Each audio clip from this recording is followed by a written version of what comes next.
Are you a SaaS owner who's absolutely frustrated because your business is not taking off? As quickly as you add a new client and customer, someone churns and you're back to square one or worse? We understand, we have you. We're going to talk today about how to market and build a SaaS company. In fact, we're going to talk about this quite a bit because we have 5 blogs coming out and there's going to be 5 videos talking about how to build your SaaS company. It's not as intuitive as many people think, but it's not as hard either. So let's sit down and begin this. But first off, my name is Bill Arnold. I want to welcome you to this video. Every day we try to provide you with information, content, ideas, some understanding about sales and marketing that's going to grow your business. And for the next few sessions, we're going to talk about B2B SaaS and how to grow it. For those of you who do not know what B2B SaaS, what I'm talking about, I'm speaking a foreign language for many of you. B2B, business to business, SaaS, software as a service. Back in, well, it really started before 1999, but in 1999, something very special happened. A company, Salesforce, basically introduced a customer relationship management software. And what made it different was not that as a CRM made it different. What made it different was this CRM was not something you could put on your native computer, put in your server. This existed solely in the cloud. And you didn't really own it. You kind of rented it. You kind of leased it. You had a month-to-month or a yearly subscription where you could have the product available to you, but if you quit paying, it went away. That was a revolution. And that revolution, that little revolution, took off. And today, there's about, I'm trying to remember, about over $197 billion in the SaaS marketplace. In fact, according to some experts, by the end of this year, there's supposed to be $232 billion. That's huge. That's amazing. And for those of you who have not marketed B2B SaaS, there are some differences. There are some similarities, and we're going to talk about those. So today we're going to talk about the differences and similarities in B2B SaaS marketing.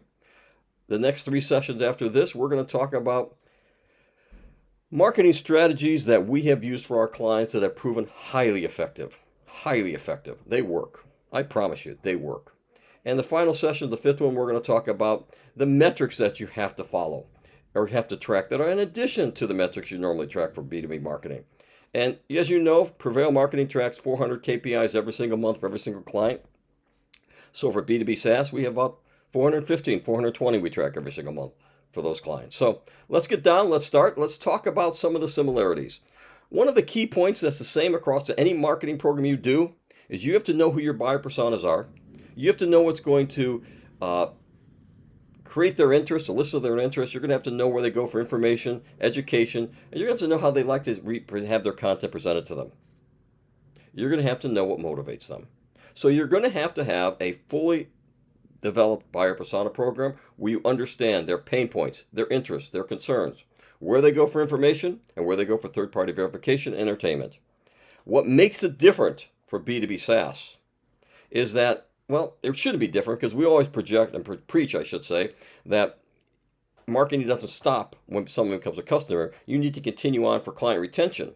And that is even more the case here with B2B SaaS. Because there's a subscription model and because these individuals can lead at the end of that subscription, and maybe monthly or yearly, they're not your customers. You're renting the customers as much as they're renting the product. So you have to treat them with kid gloves and respect and give them that nurturing and that love that you would give to those prospects before they become customers. It's as simple as that. Otherwise, they're going to churn and you're going to lose them. So that's number one. Talking about content, very similar.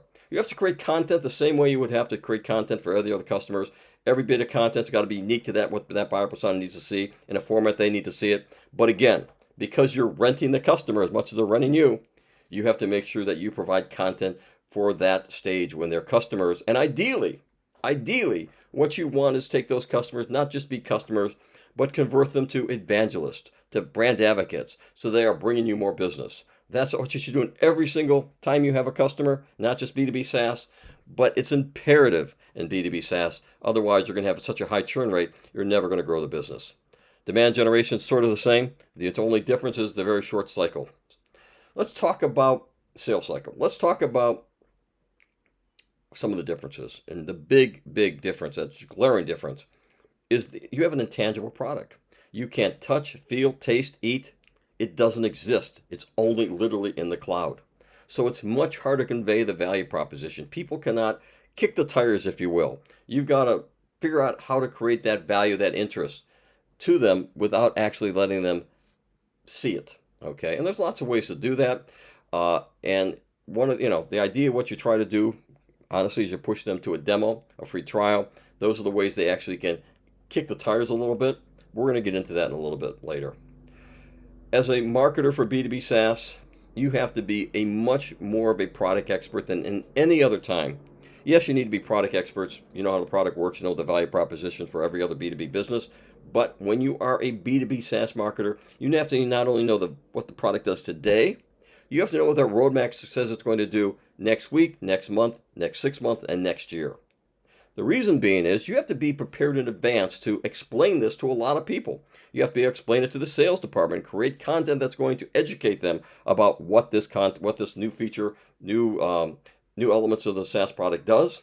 You got to be able to explain this to current customers and educate them how to make whatever changes they need to make to adjust to it. And you need to be able to communicate that to new prospects. And that's not the same conversation in all three of those. I promise you, it's not. And so there's a lot of additional material, Q&As, things like that. It's also a phased approach when you do marketing for B2B SaaS. What do I mean by phased approach? Most marketers for traditional business believe that when they get someone to the bottom of the funnel, a sales qualified lead, they pass it off to sales and say, good luck, let me know how it turns out. Well, first, we all know that never should be the case. That never should be just a pass off and good luck.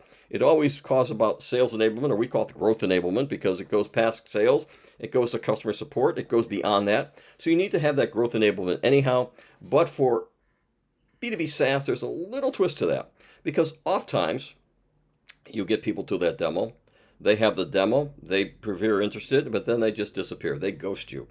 And sales will swear, my God, I give the best demo I ever given in my life. It was a bad lead. Well, what you need to do is you need to revive that lead. You need to encourage them to come back. You need to have a second phase of marketing to bring back a sales qualified lead into a sales qualified lead. So those are kind of the major things I want to talk about. I also want to talk about the data-driven approach, because a lot of what you have to do for B2B SaaS, it's a game of inches often. Yes, there's always going to be the opportunity to hit grand slams, walk-off home runs, where you do a particular type of marketing strategy that absolutely pays dividends and you get literally hundreds of sales qualified leads. When that happens, the skies open up, the angels sing, and you're literally living in heaven. But those are fleeting and far between. Most times, you win the battle in a game of inches. That means incremental A/B testing of everything. This is where growth hackers absolutely thrive, because everything you do has to be A/B tested constantly and constantly improved. And that's a part of SaaS marketing that has to happen. There's also the fact that there's a lot of competition. And so you have to know your competitors better than any other business, because your competitors are always, at your heels, biting at your heels, nipping at your heels, trying to get your clients, getting to get your customers. And because they're leasing the product, they have subscription basis, they can lead pretty quickly. So you have to know what your competitors are doing, and you have to know what their product features are. As a marketer, it's your job to learn that and inform the product team. So the product team can plan ahead, decide, hey, do we need to add a feature set that is complementary to that competes with that? But they don't know that because they don't do that research. They're just worried about building that product. And as a marketer, you need to look at this and decide, oh, wow, I need to communicate this, because 6 months down the road, we're going to lose a lot of clients unless we find a way to meet these demands that these new feature has by our competitors. Sales cycles, I already mentioned, sales cycle can be relatively short. The whole idea with a lot of people, when they have a need, a problem, they immediately go to the internet, and what they try to do, they try to find two or three products that meet their needs. And here's where speed to lead is critical, not just for sales, but for marketing. You need to make sure that you respond and you're there quickly, because they will, in fact, move on. So as a marketer, you need to make sure you got the information to them and respond to them. And so the nurturing campaigns are a much more rapid pace than you otherwise would have. You also have to have benefit-based marketing. And what do I mean by that? Don't sell feature set. Nobody cares about the features of your product. I promise you, they may sound wonderful to you, and you may have clever names for it, and you may have clever stories why you came up with those names. Nobody cares. They care what that product will do, how it will help them, and that's what you have to base your marketing on, is benefits it will have to them. Client retention. I already mentioned client retention is critical. And I mean this from a marketing standpoint. You have to have entire campaigns, entire programs, how you're going to continue to nurture those customers, how you're going to make them feel loved, how you're going to educate them, how you're going to continue to show value. That's a key component of marketing for B2B SaaS. That's kind of what I want to talk to today. I thank you for your time. We will talk tomorrow about some marketing strategies that have proven to work. Every day I'm going to talk about some that are absolutely home run winners. I'm going to talk about some others that are necessary because all of them have to be done. So come back tomorrow to learn about the first day of marketing strategies that work for B2B SaaS company. If you liked what you heard today, please like, please subscribe, please follow, please share, please comment. And if I didn't answer your question, you don't want to wait to phase 2 or 3 or 4 or 5 to hear more, give us a call. Fill out the form on our website. Email me. We're glad to have a conversation with you. We love talking about marketing. We love talking about sales. We love talking about business growth. Try to shut us up sometimes. But what we will do is help you. So until then, I want to thank you for your time. I want to thank you for listening. Talk to you tomorrow.